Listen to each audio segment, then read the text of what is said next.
The FCC voted to pass a proposal to block unwanted robocalls before they reach consumers today. The proposal that was debated would allow phone companies automatically block unwanted robocalls from reaching customers based on reasonable call analytics. The proposal would also allow companies to block calls not on a customer's contact list. The FCC says these calls are costing Americans at least $3 billion every year. Joining me now to talk more about this is CBS News investigative correspondent Anna Werner. So what is this? What does this mean?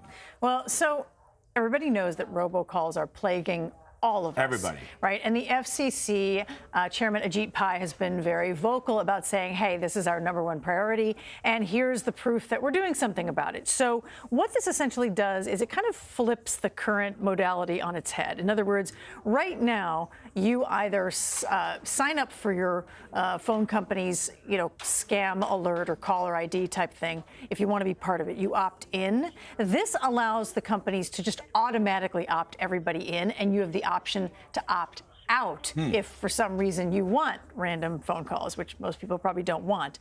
Essentially, this was the phone companies sort of saying, well, we are not sure we have permission to block all these. It could bring up questions of responsibility, liability, all those ramifications. The FCC and Ajit Pai basically said, no, you know what? We're going to formally say, yes, it's okay for you to block these. Now, a lot of people probably say, what do you mean it's not okay to block them? But obviously there are technical, legal, and responsibility issues that the phone carriers were, I think, were a little worried about. So that's the first part of that. So they actually voted on that this morning. They have officially approved that. They are hoping that this will cut down on that huge volume of robocalls that everybody in America is getting and that drives us all crazy. Right.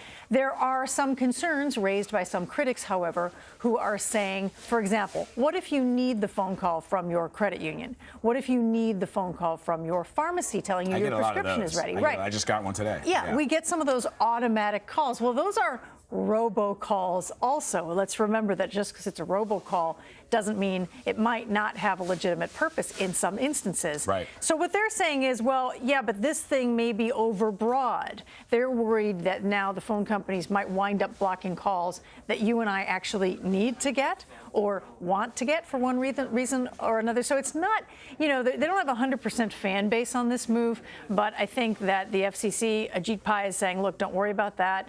I think that this can be managed. I wonder also if the robocalls fall under your bank calls you with a robocall and it says, please hold for a representative. In other words, the initial call is an automated call, and then once you pick up, they tell you to hold on, and then somebody hops on the line. Right. There are calls that are made by machines, and I guess that's why they call them robocalls. Right. Most of them are junk, and we hate them. But there's some percentage, maybe 10%, that, hey, I want that call from the pharmacy saying, your prescription is ready. You can come pick it up now. So is there a backlash to this? The question is, how does it roll out? Does it work effectively for most people? Right. I think that you could have a lot of relief from consumers who say, what a blessing. My phone doesn't ring with this junk and these spam calls anymore. There may be a few people who say, you know what, I missed a call. Why did I miss a call? Now, there's another thing going on here, which is there's this sort of a second wave thing, which is that the FCC has been pushing the major phone companies to adopt an authentication technology called Shake and Stir. That's an acronym. You don't want me to read you the whole name, even if I was able to right now. Yeah. But basically what this does is it allows carriers to verify calls with a digital fingerprint. In other words, this call calls you and the two systems say, yes, you are who you claim you are. It's a sophisticated technology.